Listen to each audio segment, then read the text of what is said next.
예, 오늘은 주제가 예수님과 니고데모 요한복음 3장 1절부터 27절 말씀을 가지고 정원에 올리도록 하겠습니다. 오늘 제목을 바꾸면 자기 이름을 넣어서 한번 해보십시다. 시작. 예수님과 제인기. 예.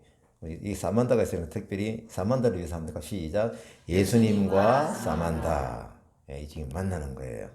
예, 만나면서 니고데모에게 예수님이 하신 말씀이지만은 지금 앉아 있는 우리 각자 개인에게 하시는 말씀이다 라는 마음으로 은혜가 있기를 바랍니다. 먼저 10절까지 말씀. 바리새인 중에 니고데모라 하는 사람이 있으니 유대인의 지도자라. 그가 밤에 예수께 랍비여, 우리가 당신은 하나님께로부터 오신 선생인 줄 아나이다. 하나님이 함께 하시지 아니하시면 당신이 행하시는 이 표적을 아무도 할 수 없음이니이다. 예수께서 진실로 진실로 사람이 거듭나지 아니하면 하나님의 나라를 볼 수 없느니라. 니고데모가 이르되 사람이 늙으면 어떻게 날 수 있사옵나이까? 두 번째 모태에 들어갔다가 날 수 있사옵나이까? 예수께서 사람이 물과 성령으로 나지 아니하면 하나님의 나라에 들어갈 수 없느니라. 육으로 난 것은 육이요 영으로 난 것은 영이니 거듭나야 하겠다는 말을 놀랍게 여기지 말라. 바람이 임의로 불 때 어디서 왔어 어디로 가는지 알지 못하느니 성령으로 난 사람도 다 그러하니라. 니고데모가 어찌 그런 일이 있을 수 있나이까? 예수께서 너는 이스라엘의 선생으로서 이러한 것들을 알지 못하느냐. 그 이어 말씀은 뒤에 가서 말씀 또 드릴게요. 오늘 말씀은 예수님과 니고데모와의 대화록입니다. 이 대화에서 예수님이 우리로 깨닫게 하는 진리가 무엇인지 확인을 해야 됩니다. 오늘 내용 중에 아시겠지만은 진실로 하시는 말씀이 몇 번 나옵니다. 중요하다는 거죠. 예, 중요하다는 겁니다. 그래서 제가 보통 이제 말씀을 전하는 스타일이 보니까 강해 설교더라고요. 그 제가 해보니까 크게 두 가지로 깨달아집니다. 두 가지로 형태로 구분이 되는데 주로 이제 스토리에서 이제 파악되는 거기에서 감성과 마음의 변화 이런 어떤 부분으로 역사적인 배경에서 이제 받아들여지는 경우가 있고요. 물론 그런 등에서 이제 반면 교사도 깨달아지겠죠. 오늘처럼 교리적인 내용이 두드러지게 나오는 이 본문이 좀 있습니다. 이때는 제가 사실 실수를 하면 안 되니까 주로 이제 주석을 좀 참고하고 깨달은 말씀대로 제가 또 감성의 부분이 있다면은 추가로 깨닫고자 하는 마음이 있습니다. 오늘 내용에서 이제 교리적인 것이니까 제가 딱딱할 수 있죠. 그래서 하지만 오늘 주시는 말씀의 무게감은 엄청나다라는 것을 제가 말씀을 드립니다. 왜냐하면은 우리가 이 말씀 중에 우리가 정말 성경의 모든 진리가 압축되어 있는 듯한 요한복음 3장 16절 말씀, 그죠? 이 말씀이 이 대화록 중에 나오거든요. 그러면 그 무게감은 엄청난 것이죠. 오늘 내용에서 키워드는 뭐냐라고 보니까 중생입니다. 그리고 영생입니다. 그래서 이런 부분을 볼 때 좀 우리가 신앙생활에서 가장 중요한 부분이 이 부분이거든요. 오늘 그 사만다는 좀 한국말을 좀 잘 못 알아듣더라도 내용이 굉장히 중요하니까 좀 집중해서 들으시면 좋겠다라는 마음이 좀 있습니다. 이 니고데모는 요한복음에만 나오는 분이에요. 제가 보니까 한 세 번에 걸쳐서 나오는데 나중에 지금 어때 나오고 나중에 보면은 이제 니고데모가 공회 회원으로서 예수님을 변호하는 그런 말을 한번 하는 적이 있어요. 막 예수님을 공격하니까 그 두 번째 나오고 그다음에 마지막에는 예수님의 장례를 혼주처럼 준비하는 그런 자리에 이 니고데모가 나옵니다.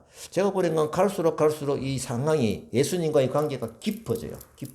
예. 그는 우리도 니고데모처럼 이렇게 처음에는 또 어눌하게 오늘처럼 시작이 되더라도 갈수록 예수님과의 관계가 깊어지는 그런 삶이 되었으면 좋겠다라고 합니다. 자, 이제 니고데모를 한번 우리가 살펴봅니다. 자, 어떤 사람이냐라고 하면은 자, 여기서 오늘 볼 때 이게 이 나중에 아까 예수님 장례를 준비하는 혼주로서 제가 말씀드렸잖아요. 그때 어떻게 나오냐면 예수님의 시체에 바로 들어간 몰약과 침향을 섞은 것을 한 100건 정도를 선뜻 내놓는 사람이었습니다. 뭐냐? 부유하다는 겁니다. 돈이 많은 사람이에요. 그 다음 또 어떤 부분이 있느냐면은 엄격한 유대교를 신봉하는 무슨 파입니까? 바리새파 사람이었어요. 그래서 이 바리새인으로서 니고데모는 하나님의 백성 되는 자격이 뭐냐라고 이미 인식되어 있는 배경은 뭐냐라고 하면은 주로 아브라함을 통해서 계승되는 자연적 육적 출생의 있음을 강조를 합니다. 그 뿌리를 굉장히 중요하게 생각하죠. 그래서 일단 예수님의 영적 중생을 강조하는 이 대화 중에서 나오는 그 전환점이 오늘 있게 되는 배경이 되는 것입니다. 그 다음에 그는 어떤 사람이었냐면은 이 공적으로 위치가 굉장히 높아요. 산헤드린 공회 회원이다. 유대인의 관원이다. 이렇게 소개를 하고 있습니다. 그 당시 제가 자료를 살펴보니까 산헤드린 공회의 보면 유대 최고의 결정기관, 권력기관이에요. 그 구성원이 한 71명으로 이제 알려져 있다라고 하는 겁니다. 그러니까 고위 사제들과 율법학자들 중심에서 이 원로들로 구성되어 있는 것이 어디다? 산헤드린 공회다라는 겁니다. 이 멤버인 거죠. 위치가 대단하죠. 그래서 니고데모를 살펴보면은 이런 사회적 고위층에 속해 있어요. 당시 아주 예민한 상황이 뭐였습니까? 요 앞에 있었던 사건이 예수님이 성전 청결 사건을 가지고 막 뒤집었잖아요. 그죠? 이슈가 뭡니까? 도대체 누구지 지 양반? 이런 부분이거든요. 그러면은 전에 말씀드린 대로 바리새파 중에서 볼 때 판단을 할 때는 조금 예민하게 작용을 하는 거예요. 예민하게 작용해가지고 가까이 갈 수도 없고 또 그냥 외면할 수도 없는 그런 어떤 부분으로 인식이 충분히 되었다라고 하는 것입니다. 그래서 이런 상황에서 이 니고데모가 이 뭡니까? 예수님을 찾아가는 일이 생기는 거예요. 또 그는 조상들이 율법에 정통한 사람이다. 이걸 속에 보면 그렇게 나와요. 율법에 정통했다. 백성들에게 존경받는 율법학자이다. 또 선생이다는 것. 가르치는 사람이다. 결국 이 배경을 볼 때 구약 성경을 통틀어서 알아야 될 중요한 부분은 거의 외우다시피 할 수 있는 중요한 역할을 하고 있는 사람이 누구다? 이 오늘 니고데모인 거예요. 그 3장 2절에 봅니다. 그가 언제 찾아왔습니까? 밤에 예수께 와서. 니고데모가 이제 밤에 왔다라는 것을 우리가 이제 생각을 해봅니다. 이 사람이 이제 나는 왜 밤에 간지 말을 한 적은 없으니까 생각을 해보면은 좀 압축되는 내용이 아마 타인의 이목이 좀 두려울 수 있겠죠. 왜냐면 예수님이 지금 이슈로서 붕 떴는데 꼭 감히 지금 지체가 높은 사람이 낮에 그냥 대놓고 가기에는 뭡니까? 좀 수치가 있겠다라는 그래서 이런 밤을 선택했는지 모른다라는 예상을 해봅니다. 또 어떤 부분이 예상이 되느냐면은 좀 진지한 대화를 하고 싶은 거예요. 오늘 내용을 보면 그래요. 진지한 대응을 하고 싶으면은 낮에 가가지고 뭐 이런 것보다는 밤에 좀 조용하게 가서 오랜 동안 친밀한 대화를 하고 싶은 그런 바람이 있었지 않느냐라는 것을 이제 생각해 볼 수 있는 거예요. 어쨌거나 뭐 이런 중에 둘 다 포함이 될 수도 있고 하나가 될 수도 있겠죠. 어쨌거나 이 니고데모는 굉장히 신중함을 보여주고 있는 사람이다. 그리고 예수님에게서는 뭡니까? 이 만나 대화에서 보면은 그의 마음을 온통 사로잡고 있는 것을 보게 된 거예요. 굉장히 관심 있는 한 사람이 누구에게 찾아왔다? 예수님에게 찾아온 거예요. 그러다 보니까 예수님이 이 대화 속에서 진지한 진리가 선포되는 그런 일이 일어나고 있는 것입니다. 3절 다시 봅니다. 이 니고데모가 밤에 와가지고 예수님께 뭐라고 얘기를 합니까? 랍비여, 선생님이여, 선생님이여. 우리가 당신은 하나님께로 오신 선생인 줄 아나이다. 요 랍비요 자체만을 가지고도 보면은 어떻게 보면은 뭡니까? 율법을 가르치는 선생으로 인식할 수 있는데 한 단계 더 나아가세요. 뭡니까? 분명히 보니까 당신은 하나님께로부터 오신 선생 같다라는 겁니다. 굉장히 격이 높은 선생으로서 인정은 하고 있는 거예요. 왜? 하나님이 함께 하시지 않으면은 지금 행하는 그 표적을 할 수가 없다라는 자기 마음의 결론을 가지고 찾아온 것입니다. 그래서 니고데모는 예수님을 선생 이상의 존재, 하나님으로 보내심을 받은 선지자 중의 한 분이겠다라는 이런 이해를 하고 예수님을 찾아온 것입니다. 그래서 이 표현을 볼 때 지금 이 예수님이 구약 성경에 자기가 알고 있는 내용 중에 어떤 내용이 있을까요? 대망의 예시야. 언젠간 이 땅에 오시는 그 메시아 기다리고 있는 그 기다림들은 다 가지고 있거든요. 혹시 저런 분일까라는 퀘션마크적인 것도 있지 않았겠느냐라는 그런 생각을 해보는 겁니다. 어쨌거나 이 사실을 확인하고 싶어서 예수님께 밤에 진지하게 찾아온 것입니다. 사만다가 여기 왔지만 예수님의 만남도 진지하게 마음의 문을 열고 찾아오는 이런 상황이 되었으면 좋겠다라고 하는 겁니다. 결국 분명한 것은 뭐냐? 니고데모는 예수님 그리스도의 가르침을 좀 자세하게 듣고 싶은 마음이 있고 또 친밀한 교제를 하고 싶은 목적이 있었다라고 하는 것은 인정할 수가 있겠다라고 합니다. 제가 이 말씀을 정리하면서 어떤 마음이 들었냐라고 하면은 오늘 우리가 이제 닥카 선교인 공동체가 만나는 외국인들에게 뭡니까? 이런 자리를 마련하려고 우리가 그들을 초청하고 있거든요. 오늘 사만도도 전화를 해서 이 자리에 와라 라고 좀 초청을 한 것은 이런 마음이 있어서 그런 거예요. 좀 예수님과 친밀한 관계를 맺게 하고 싶은 마음이 우리들에게 있는 거예요. 그죠? 그래서 오늘 사만다는 여기 앉아있는 부분이 참 제 개인적으로는 참 중요한 상황이다. 니고데모는 당신이다. 이렇게 보는 느낌이 이제 오는 거예요. 지금. 그래서 지금 니고데모가 관심을 가지고 온 것처럼 지금 사만다는 여기 앉아 있으면서 마음이 저희 가 있는지 아들한테 가 있는지 우리는 몰라요. 예, 모르는데 제가 우리 바람으로는 예수님께 집중해서 내가 니고데모처럼 여기 앉아있네? 라는 생각을 해서 긴밤에 예수님을 찾아온 실제의 사람이 되어서 오늘 말씀을 바라보면 충분한 축복이 되겠다라는 마음이 있습니다. 자, 예수님의 대답을 들어가야 됩니다. 3장 3절입니다. 예수님께서 뭐라고 합니까? 진실로 진실로 말씀을 하는 거예요. 이건 진실로 놓으면 의미 있는 말이 나오는 거예요. 그죠? 사람이 거듭나지 아니하면 하나님 나라를 볼 수 없다. 와, 굉장히 중요한 말씀이죠. 거듭나지 않는다? 이게 무슨 말이지? 매우 중요한 주제를 말씀하실 때 진실로 말씀을 하시는데 이 내용을 보니까 조금 어려운 것처럼 보여요. 자, 예수님께서 선택받은 백성인 지금 유대인이 상징이 지금 뭡니까? 앞에 앉아있는 니고데모이거든요. 그러면 하나님 나라에 들어가려면은, 나라를 보려고 하면은 거듭나야 해. 라고 이 말씀을 하시는 이유가 뭡니까? 니고데모에게 너는 이것이 필요해. 이거거든요. 그죠? 사만다에게 이것이 지금 필요해. 라는 이런 말씀이 지금 나오는 거예요. 필요 없는데 이게 왜 진지하게 진실로 얘기를 하실까요? 상대는 니고데모이잖아요. 결국은 종교적인 노력에 의해서 구원을 받고 하나님 나라를 볼 수 있는 것이 아니라 하나님의 은혜와 능력에 의해서 변화받는 인생이 되어야 한다. 이것이 바로 뭐다? 거듭나야 된다라는 이런 내용입니다. 그래서 이런 내용을 볼 때 우리가 교회 열심히 다니는 것으로 충분하냐? 그렇지 않다 이겁니다. 열심히 나가도 거듭나야 한다고 이 뜻에 갖고는 비우면 다른 내용인 거예요. 결국은 거듭나야 한다라고 하는 것은 인간 전체의 본성이 새롭게 되는 것을 얘기하는 거예요. 완전히 바뀌는 것을 얘기하는 거예요. 다시 말하면 물이 변하여 뭐가 된다? 포도주로 변화되는 것처럼 그런 변화가 이 예수님이 바라보시는 이 바람에 하나님 나라를 취하는 자에게 요구된다라고 하는 겁니다. 그러면 이 뚜렷한 전환점이 필요한 이유가 배경이 뭘까요? 중생, 거듭난다. 이것은 죄와 허물로 죽었던 우리 인생이 영적인 생명을 취하는 그런 큰 역사가 일어나는 것입니다. 새로운 피조물로 다시 살리는 성령님의 역사를 또 하나님께서 우리에게 은혜로 주시는 이것이 바로 오늘 중생, 거듭나야 한다라는 것입니다. 중생은 무엇입니까? 육에 속한 자연인이, 육에 속했죠. 눈에 뻔히 보이잖아요. 나의 실체가 다 있잖아요. 어떻게 보면 우리가 좀 감각적으로 하면 지, 정, 의 이런 부분이 있잖아요. 우리에게. 이것을 뭐 개발하면서 가는 것이 아니고 근본적으로 인간이 전인격적인 변화, 예수 그리스도에 의해서 변화받는 이것이 되어야 하늘나라에 갈 수 있다라는 그런 전제인 거예요. 그렇게 볼 때 우리 인생이 지정의가 조금씩 성장하고 막 발전하고 이런 어떤 점진적인 것이 아니라 마치 죽은 자가 다시 살아나는 것 같은 적극적인 변화가 거듭나는 것이다 라는 겁니다. 표가 확 나게 돼 있어요.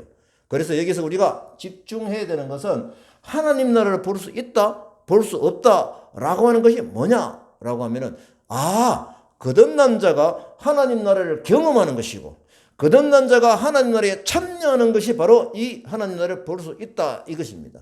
성경을 봅니다. 누가복음 9장 27절 말씀. 내가 참으로 너에게 이른다. 여기 서 있는 사람 중에 죽기 전에 하나님 나라를 볼 자들도 있느니라. 이것이죠.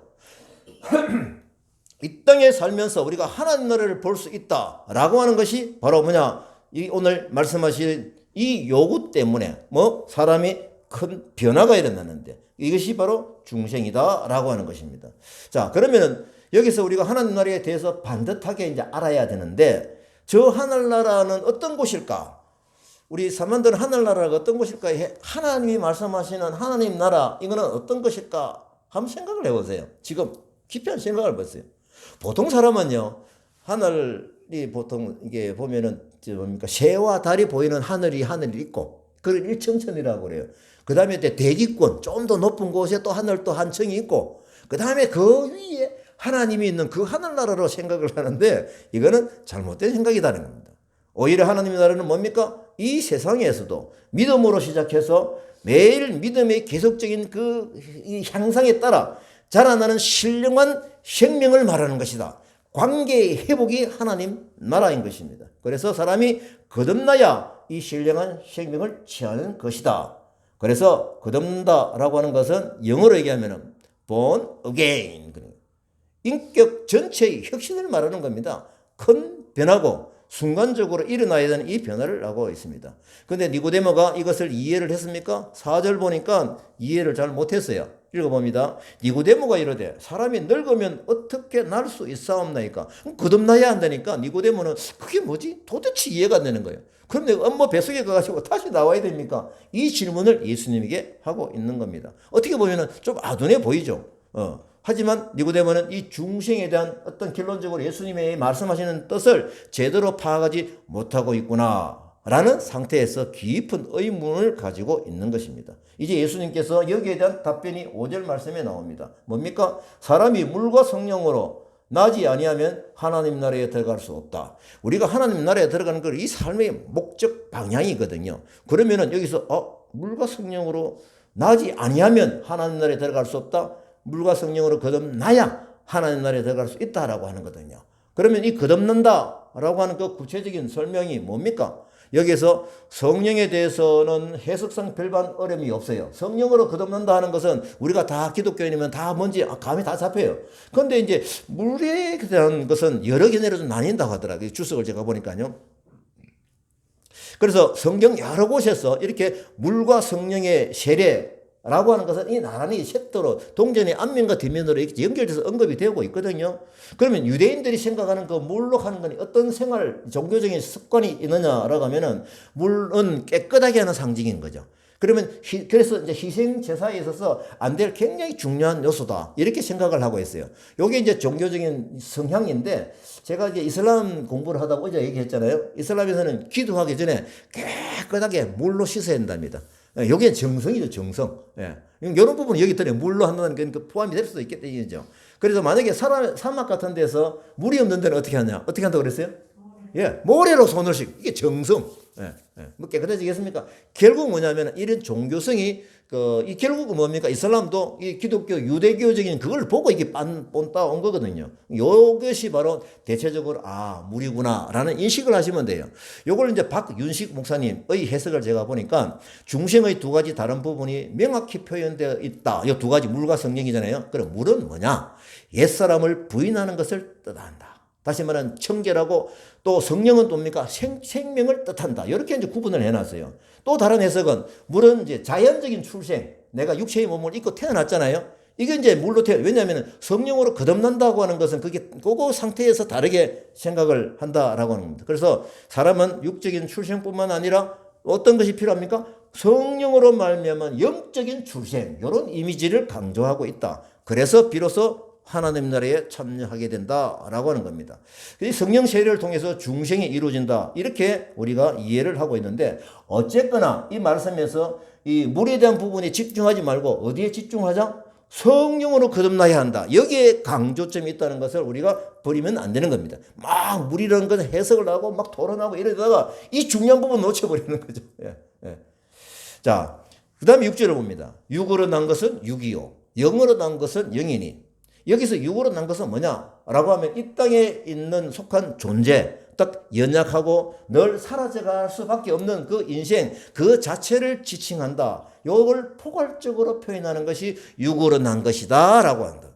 자, 그러면은 우리가 모태로부터 태어난 우리는 육에 대한 것은 뭡니까?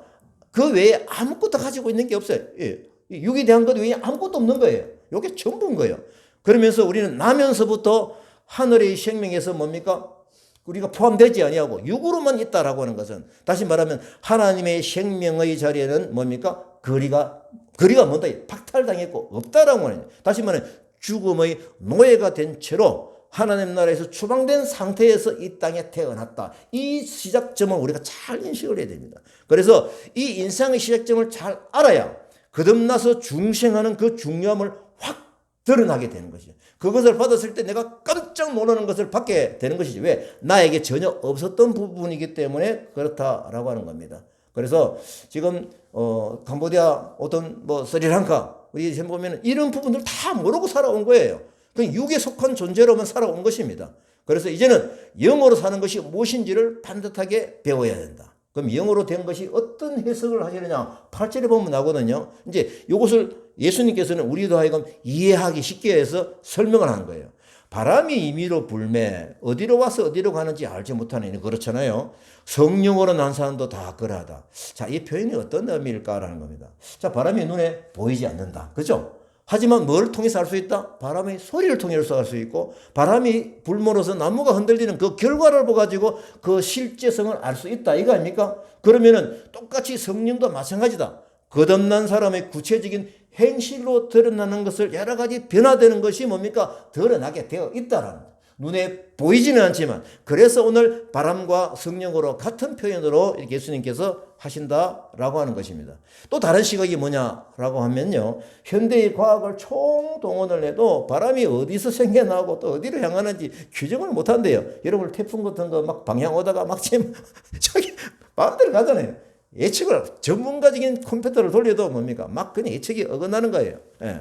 결국은 뭐냐면은 바람이 어디에서 어디로 가는지를 아무리 현대의 과학을 인간이 아무런 노력을 해도 모른다 이 말입니다. 이 배경을 알아야 돼요. 그래서 다만 우리는 믿음으로 성령께서 하나님과 동등된 분이고 우리의 구원을 위해서 역사하는 분을 잘 깨달아야 된다. 온전히 그분에 의해서만 성령의 세례로서 우리가 하나님을, 나라를 경험할 수 있다라고 하는 이 전제를 놓치지 말자라는 것입니다.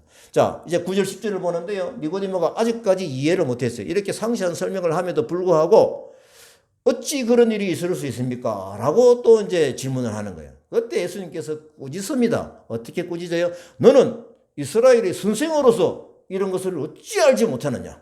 이거죠. 자, 우리가 아는 대로, 아까 말씀드린 대로 니고데모는 뭡니까? 바리새파요, 율법학자고 산헤드린 공의원이고 구약 성경을 외우다시피 하면서 중요한 걸 가르치는 자리에 있는 자인데, 결국 이거는 뭐냐면요, 구약 성경의 배경을 그렇게 분명히 가지고 있으면서 지금 내가 이렇게까지 설명을 하는데도 이 내용을 깨닫지 못하는구나 이거예요. 다시 말해서 구약 성경에 뭐가 있다? 예수님에 대한 이 메시지가, 그림자적인 메시지가 다 깔려 있다 이겁니다. 그 내용이 있으면서 딱 예수님이 한마디 딱 던지면, 아, 그게 이거구나 라고 깨달아야 되는데, 지금 니고데모가 그걸 깨닫지 못하고 있는 거예요. 그래서 구약 성경에서 분명히 우리 알아야 될 건 예수님의 실체가 뭐 있다? 충분하게 있다라고 하는 것을 우리가 반드시 알아야 됩니다. 그래서 우리가 구약 성경과 신약 성경을 하나의 선으로 쭉 연결해서 보는 시각이 열려야 한다라고 하는 겁니다. 구약 성경에 신약 성경에서 예수님에 대한 그 깊은 정보, 그런 부분들이 구약 성경에 보면 다 예언으로 주어져 있다라고 하는 겁니다. 그래서 우리가 성경을 읽을 때 이 뼈대를 놓치지 말자. 좌우를 선명하게 바라보고 읽을 때에, 아, 이 말씀이 분명한 하나님의 생명의 말씀이구나 라는 것을 믿지 않을 수가 없는 거예요.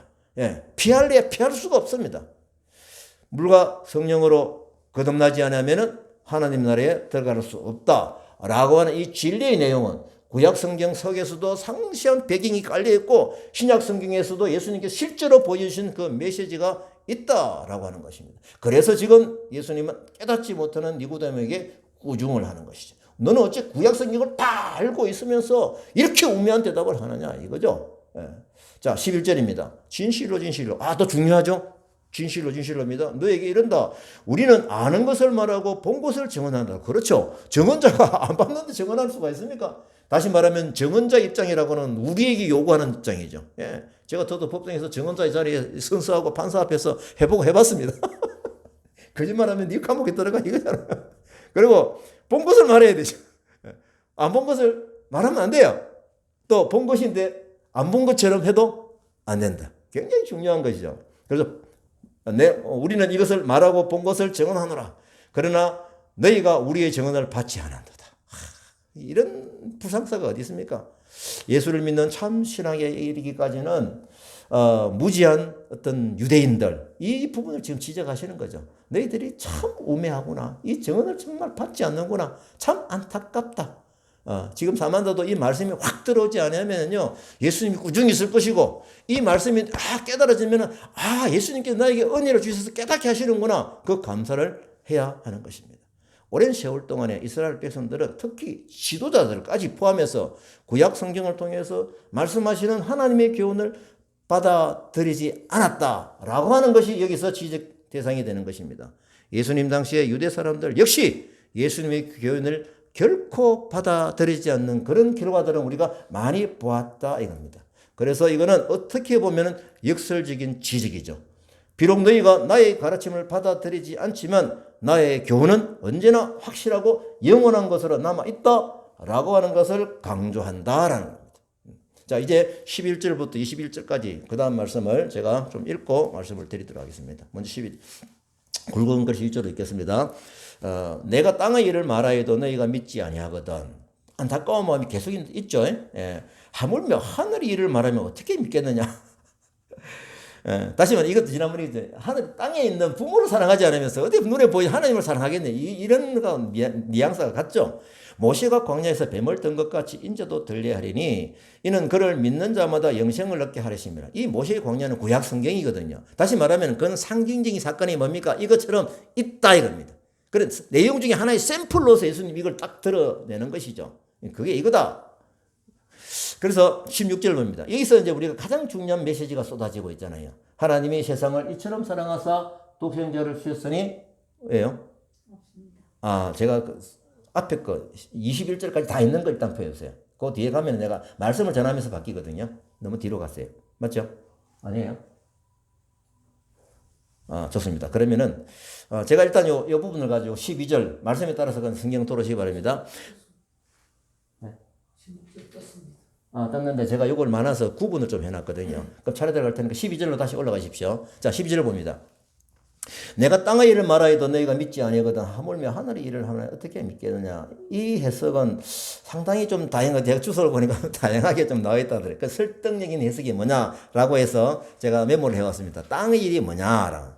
물이나 바람 그런 어떤 여러 가지 생물들의 탄생 이런 지상에 일어나는 현상들 요 사건들을 뭐다? 땅의 일이다라고 그렇게 표현을 해요. 그러면 우리가 일반적으로 이걸 뭡니까? 일반 계시라고 생각하죠. 자연적인 현상을 보고 질서 있게 움직이는 이 상황을 보고 조물주가 반드시 있어. 그 조물주가 누구이냐? 그래서 이게 하늘의 일이 선포되는 것인데 결국은 이것은 뭐냐면 말씀이신 예수 그리스도를 통해서 우리가 깨닫게 하는 성경 말씀을 통해서 다시 한번 확인이 되는 거죠. 그래서 이것이 특별 계시다. 일반 계시와 특별 계시가 같이 연결이 되어지면 이것이 확실한 우리의 마음에 하나님의 사인이 들어오게 되고 그 조물주가 창조주 하나님이시구나. 이것을 깨닫게 되는 결과가 있다라고 하는 것입니다.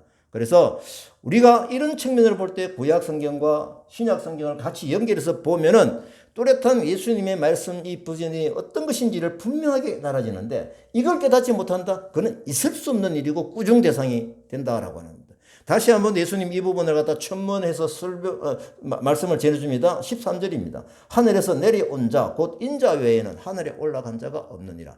이 부분은 어떻게 보면 자정적인 정언이죠. 그죠? 예, 그겁니다.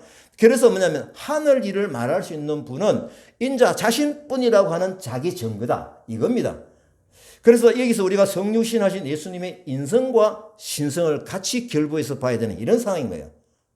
본질에서 하늘에서 내려온 자 그리고 하늘 올라간 자 모두 다 뭡니까? 동격이죠. 그분 아닙니까? 예수님께서 요한복음을 통해서 주셨던 말씀이 내가 내려온 곳으로 내가 이것에 내려왔는데 내가 온 곳으로 다시 올라간다. 이런 말씀 참 많이 하셨거든요. 결국은 하늘에서 내려온 자는 인자로서 계시는 예수님, 하늘로 올라가시는 분은 뭡니까? 다시 신성으로 가지신 예수 그리스도. 신성과 인성을 동시에 가지신 예수 그리스도를 우리가 바라볼 수 있어야 된다라고 합니다. 이것이 하나님께 주시는 비밀이죠. 사례를 들었던 14절 말씀을 봅니다. 모세가 광야에서 뱀을 든 것 같이 인자도 들려야 한다. 요거는 이제 조금 우리가 잘 알고 있지만은 설명을 잠깐 드리면은 민수기 21장에 특히 9절에 나오는 말씀이거든요. 죄로 인해서 그날 하나님의 징벌을 받게 되죠. 죽어가고 있죠. 뱀에 물려가 죽어가고 있잖아요. 근데 모세가 강력한 중보 기도를 함으로써 단지 중보자이신 예수 그리스도로 인해서 뭡니까? 예수님의 실체인 뭡니까? 노뱀이죠. 장대에 매달아 노뱀을 매달아 가지고 그것을 본 사람은 뭡니까? 회복이 되어지고 살게 되는 그 사례를 예수님이 지금 말씀하시는 거예요. 그러면은 구약 성경에 이 부분이 결국은 예수 그리스도에 대한 뭡니까? 이미 보여준 사례로 상징적인 사건이 되었다라고 하는 것입니다. 그래서 그리스도께서 복음이 전파되는 가운데 자기가 모든 사람이 눈앞에 세워졌는데 바라보기만 하면은 믿음으로 들어가기만 하면은 구원을 받는데 라는 이 말씀이 지금 선포되고 있는 것입니다. 그래서 이 사건은 그리스도께서 십자가에서 돌아가실 것과 그 십자가의 예수를 바라보고 믿는 자는 구원을 얻게 된다라고 하는 이런 상징적인 예표가 되는 것입니다. 어떻게 보면은 이 노뱀 자체가 치유의 능력이 있는 것이 아니잖아요. 잘못 이게 인도하는 사람 사이비들은요, 그 자체를 가지고 뭐냥 밑에 밀어요. 엉뚱한 것이죠. 예. 그래서 이스라엘 사람들의 마음을 하나님께로 이끌므로써 구원을 받게 하고자 하는 예수님이 간절한 마음이 여기 메시지에 들어있는 것입니다. 그래서 15절 말씀이 선포되는 거죠. 이는 그를 믿는 자마다, 우리 같이 합시다. 시작. 이는 그를 믿는 자마다 영생을 얻게 하려 하심이라. 예수 십자가의 희생의 목적을 설명하는 이 본질입니다. 구원의 핵심이죠. 오늘 이 말씀 3한다 한번 읽어보세요. 한글 읽을 수 있어요? 따라하세요. 이는 따라하세요. 이는 그를 믿는 자마다 예수님을 믿는 자마다 영생을 얻게 한다. 이거예요. 믿는 자는 영생을 얻는다. 이제 안 따라야 돼요. 이것이 오늘 핵심 진리 말씀이거든요. 결국은 본절에 나오는 이 영생은 본서의 전체에서 요한이 중점적으로 가르치고 있는 키워드 말씀이 바로 이건 거예요. 오늘 핵심입니다. 영생. 우리가 꼭 이거는 뭡니까? 받지 않으면 안 되는 굉장히 중요한 가치가 있는 것을 말씀을 하는 것이죠. 그래서 영생에 이르기까지는 기본 전제로서 예수님은 뭡니까? 믿음을 강조하고 있다. 이것입니다. 믿음이 있어야 돼. 어떻게 보면 선물인데 너무너무 쉬워요. 또 마음에 자꾸 거절되어지는 것이 있을 때 이걸 뛰어넘어야 되는 입장에서 보게 되면 굉장히 어려운 부분일 수도 있어요. 그래서 이 영생은 문자적으로는 영원한 생명, 따라합니다. 영원한 생명, 그리고 올 세대의 생명, 이거 두 가지가 현재 다 포함이 되어 있고 있는 것입니다. 요한복음 17장 3절의 말씀을 보게 되면요, 영생이 뭔지 설명이 되어 있어요. 영생은 곧 유일하신 참 하나님과 그가 보내신 자 예수 그리스도를 아는 것이다. 아는 것이다. 예. 영생이라고 하는 것은 예수 그리스도 곧 인간에게 보내신 하나님의 사자를 통해서 유일하신 참 하나님을 아는 것이다. 알아야 믿음의 단계로 들어갈 수가 있다 이거죠. 요한복음 14장 6절에 보게 되면 예수님께서 이런 말씀을 하셨어요. 내가 곧 길이요 진리요 생명이니 나로 말미암지 않고는 아버지께로 올 자가 없다. 유일한 길, 예수 그리스도의 생명의 길, 진리의 길을 선포하신 것입니다. 살아있는 길이신 그리스도를 통해서 하나님과의 교제가 회복이 되고 하나님 나라 갈 수 있는 유일한 길이다라고 하는 겁니다. 이렇게 볼 때 알고 있는 거하고 그분과 교제하는 거하고는 차이가 있어요. 그래서 우리가 이 자리에 들어가게 되면 이 뭐냐 영접한다라고 하는 것은 14장 3절 요한복음 가서 너희를 위하여 거처를 예비하면 내가 다시 와서 너희를 내게로 영접하여 나 있는 곳에 너희도 있게 하리라. 예수님이 다시 재림하신다라는 겁니다. 다시 오셔서 믿는 자와 믿지 않는 자를 구분해서 심판하셔서 믿는 자는 하늘나라의 처소로 오게 하겠다라는 약속을 해 주시는 겁니다. 그래서 이제 가장 중요한 말씀 요한복음 3장 16절 말씀 이것을 우리가 다시 같이 읽어봅니다. 시작. 하나님이 세상을 이처럼 사랑하사 독생자를 주셨으니 이는 그를 믿는 자마다 멸망하지 않고 영생을 얻게 하려 하심이라. 그러니까 영생의 길이 너무 쉬워요. 예수님을 믿는 자마다 뭘 믿어야 되느냐? 생명의 말씀이신 진리이신 예수 그리스도를 믿는 것이고, 뭘 믿느냐? 내 죄가 용서받아야 하늘나라 갈 수 있는데 그 죄를 용서하는 길을 열어주신 예수님의 십자가의 희생, 이것을 믿는 것이다 라고 하는 겁니다. 여기서 세상을 뜻하는 것은 뭡니까? 유대인과 이방인 전체를 포함한 온 인류를 말하는 것입니다. 하나님은 이 말씀을 볼 때 인류가 멸망하는 걸 원치 않으세요. 사랑하시기 때문에 그리스도를 통해서 생명을 주신 것이다, 이것입니다. 사실은 이 심판의 목적이면은 뭐 굳이 예수님 내려오실 이유가 뭐가 있어요? 하늘나라에서 불로 물로 막 심판하실 수 있잖아요. 하지만 사랑하셔서 가까이 인간으로 이 땅에 하나님을 보내셔서 우리로 눈으로 보게 하고 그분 하신 말씀을 직접 듣게 하여서 구약 성경 말씀이 연결이 되어져서 우리가 믿음의 자리로 갈 수 있는 그런 축복을 우리에게 주신 것입니다. 그래서 우리가 그리스도의 성육신의 궁극적인 목표가 뭡니까? 멸망하지 않고 영생을 얻는 것입니다. 멸망과 영생 중간에 있을까요? 없습니다. 멸망 아니면 영생이에요. 둘 중에 하나예요. 이건 굉장히 중요하죠. 멸망과 영생 사이에는 중립적인 선택이 없어요. 우리가 지금 살아가면서 잘 살고 못 살고 이 두 가지만 있는 게 아니고 어느 정도 사는 사람, 어느 정도 못 사는 사람 막 섞여 있어요. 그런데 사람들마다 다 상황이 달라요. 하지만 우리가 지금 최종적으로 선택해야 되는 그런 부분에서 멸망과 영생은 중립적인 선택이 있다 없다? 없다. 절대적으로 양자 선택의 문제이다.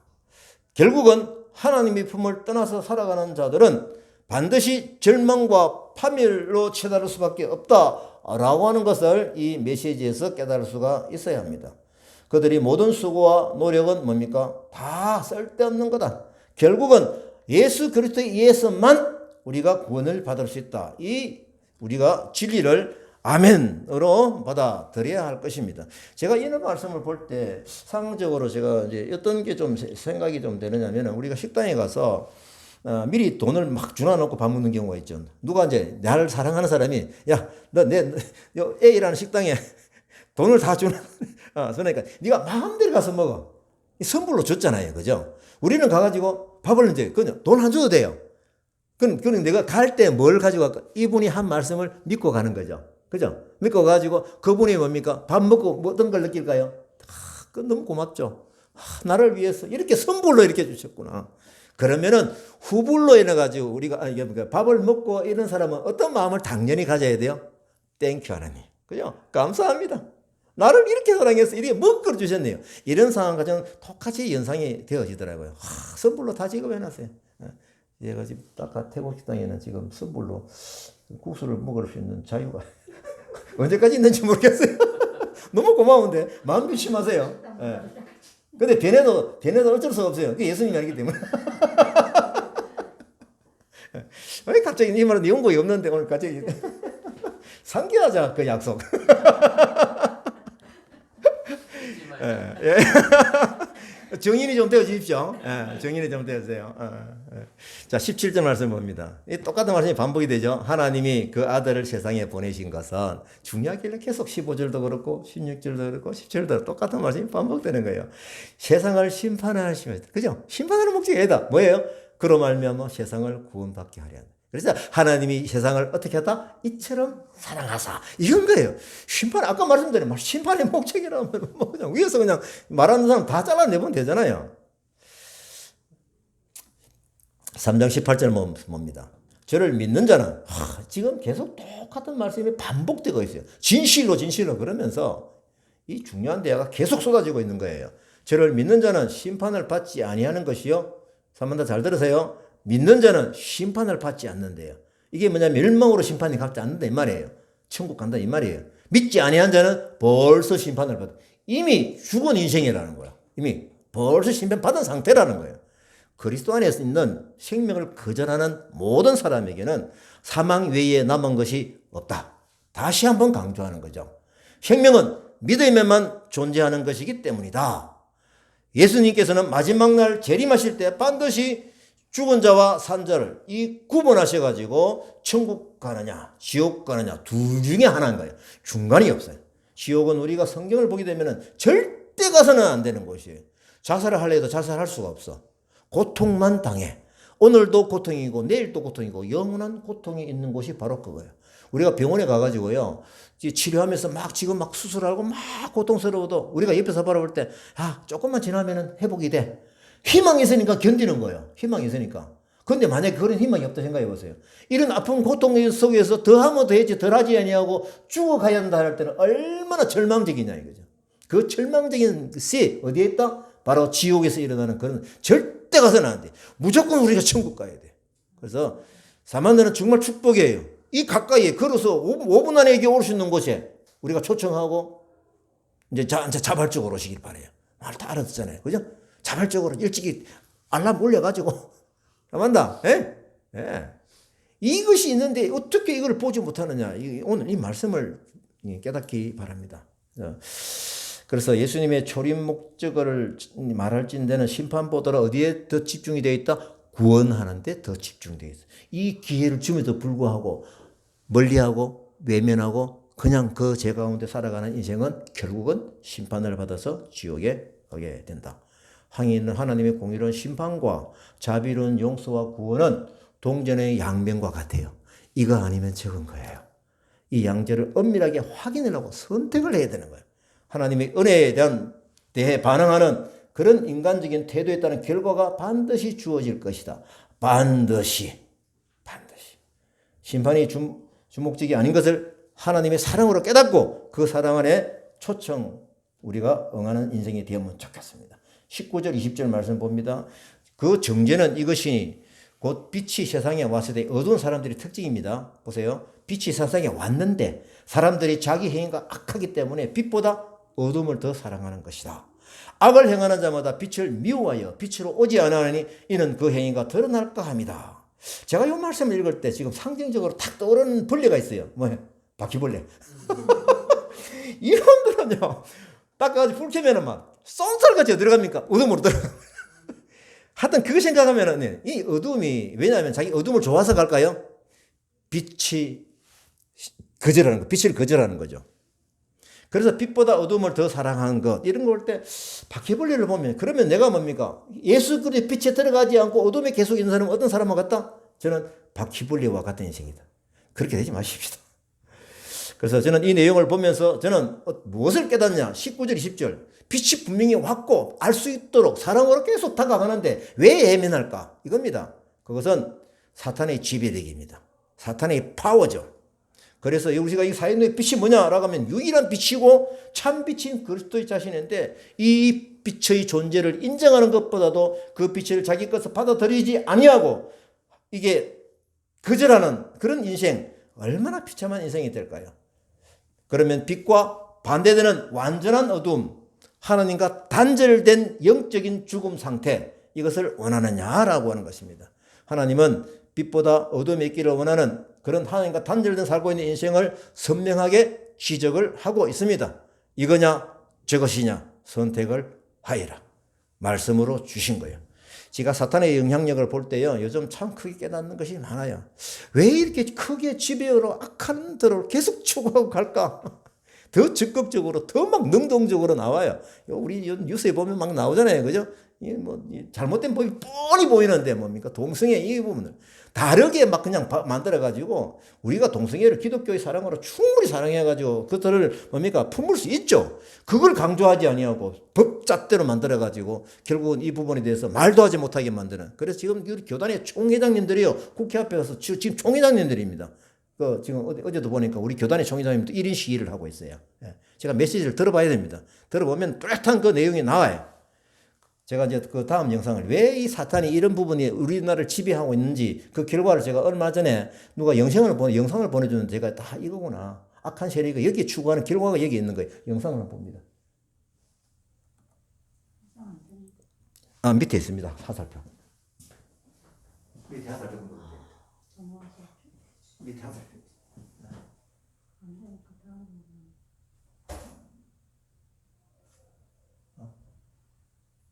영상 표시가 안 되는데, 영상 안 되고 컷 없는데 사진은 돼야 돼요. 하긴 했는데, 아이고.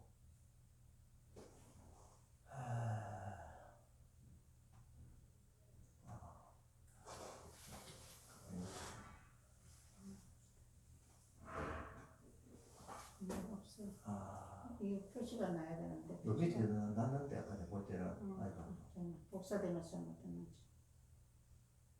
그냥 아 표시가 이거 만들어졌어. 신장 현상인데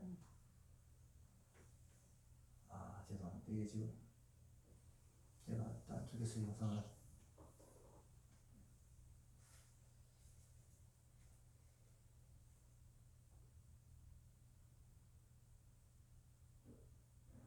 요겁니다. 예.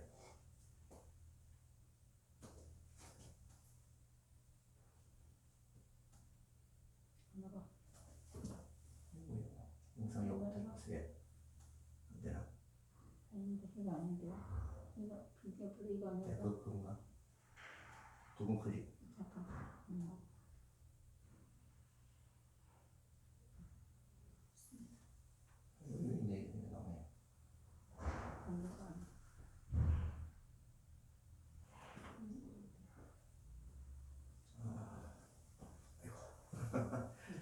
예, 그렇습니다. 저거는 지금 그 우리나라 교과서에 전부 이슬람이나 불교나 이런 부분을 막 크게 키우고요. 기독교는 막 그냥 쪽저 한번 보십시오. 이슬람에 대한 소개가 18쪽 나오고 불교 6속지, 기독교는 2쪽 소개를 하고. 다시 이슬람에서 얘기하는 그런 내용들 또 교리적인 건요 다 소개를 하는 교과서가 그래, 교과서가. 이런 걸 볼 때 이 사탄의 악의 세력이 어떻게 집중하면서 적극적으로 가고 있는지를 우리는 잘 알아야 돼. 자, 예. 다시, 예. 들어갑니다. 그러면. 이걸 볼 때 우리가 죄악에 집중된 믿지 않는 사람의 본성, 더욱더 죄악으로 치닫고자 하는 인간의 성향, 이런 것이 있음을 뚜렷하게 알아야 합니다. 이것은 왜일까요? 아담이 죄를 지음으로 이미 인간 시작이 어디에 시작을 한다? 어둠에서 시작하기 때문에 그래요. 그러면 그 사람들은 빛을 보지 못하는 사람, 빛을 외면한 사람들은 그 어둠으로 유지시키고자 하는 누구의 힘? 사탄의 힘 때문에 이 인생은 빛보다도 어둠을 선택하고 그것에서 빛을 거절하고 그런 상황을 살아가게 되는 것이죠. 그래서 더 나아가 죄로 인해 가지고 점점 더 오염이 되고 오히려 악행으로 나아가는 그 가속도가 붙어가지고 이 나라를 자꾸 뭡니까 사탄의 세력으로 확장시키는 그런 것이 여기에 있다라고 하는 겁니다. 여기에서 우리가 그리스도의 빛 안에 살고자 하는 그 결단은 굉장히 중요한 결단이고 어떻게 보면 힘든 결단일 수 있어요.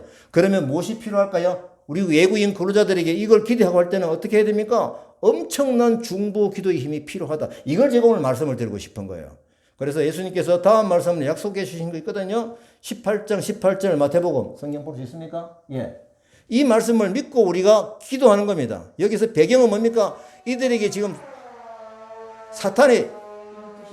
사탄의 세력으로 묶여 있는 걸 얘기하는 거예요. 묶여 있는 상태를 볼 때입니다. 그러면 너희가 뭡니까? 땅에서 매면 하늘에서도 매일 것이요. 그러니까 사탄을 뭡니까? 풀어내가지고 묶어버리면은 하늘에서도 묶어지고 그 다음에 그걸 풀어주면은 기도로서 풀면 어떻게 한다? 하나님께서 풀게 하신다라는 이런 약속의 말씀이죠. 그래서 영혼 구원을 위한 중보기도의 사명 굉장히 중요한 것이죠.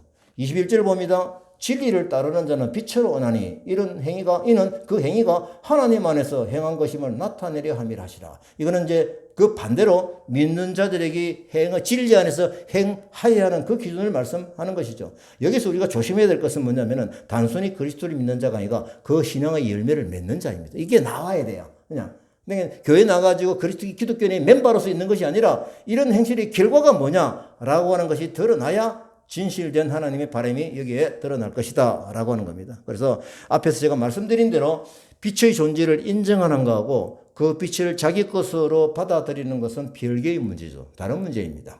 교회 안에서 이를 착각하는 사람이 무척 많아요. 한 사례만 들어보면은 사람마다 살아온 과정이 다 다르기 때문에 생각이 다르죠. 생각이 어떻게 보면 하다 보면 부딪혀요. 있을 수 있죠. 부딪혀요. 근데 이 부딪힌 의견 다름이 뭡니까? 충돌로 정폭이 되는 경우가 있어요. 그러면 노란불의 경고로 받아들여야 돼요. 서로 조심을 해야 됩니다. 다시 돌아서야 됩니다. 원래대로 만약에 상황이 또 정폭이 돼가지고 분쟁으로 간다면은 어떨까요? 이거는 빨간불로 즉시 수도를 해야 되는 그런 위험한 상황이다라고 하는 겁니다. 그래서 즉각적으로 회개의 자리로 각성의 자리로 들어가서 하나 되게 하시는 하나님의 방법, 빛이신 예수 그리스도를 쳐다보며 기도해야 하는 것입니다. 분쟁이 서로 다른 그룹의 분쟁으로 갈 때는 이거는 사탄이 자기가 진실을 확보하며 가는 그런 위험한 사인인 것입니다. 그래서 어둠의 세력으로 점령당하고 있구나 이런 것을 깨달아야 됩니다. 예수 그리스도의 진리의 빛이 죄악으로 인해 어두워진 인간의 심령을 뚫고 들어오면 회개가 일어나야 되고 전인격적인 삶의 변화가 일어나는 것입니다. 이것이 신앙생활의 핵심 변화인 것입니다. 하나님 안에서 행한 것이 나타나는 변화의 삶으로 빛이신 예수님을 조명해서 반사해내는 삶을 산다 그러면, 그래서 어두운 곳에 예수 그리스도의 빛을 비춰준다라고 하면, 그 어두움이 사라진다고 하면은 우리들에게 맡겨진 하나님의 기쁜 사명이 될 것입니다. 오늘 예수님께서 니고데모와의 대화에서 알려주시는 말씀 안에 들어가는 삶이 되겠다라고 하는 것입니다.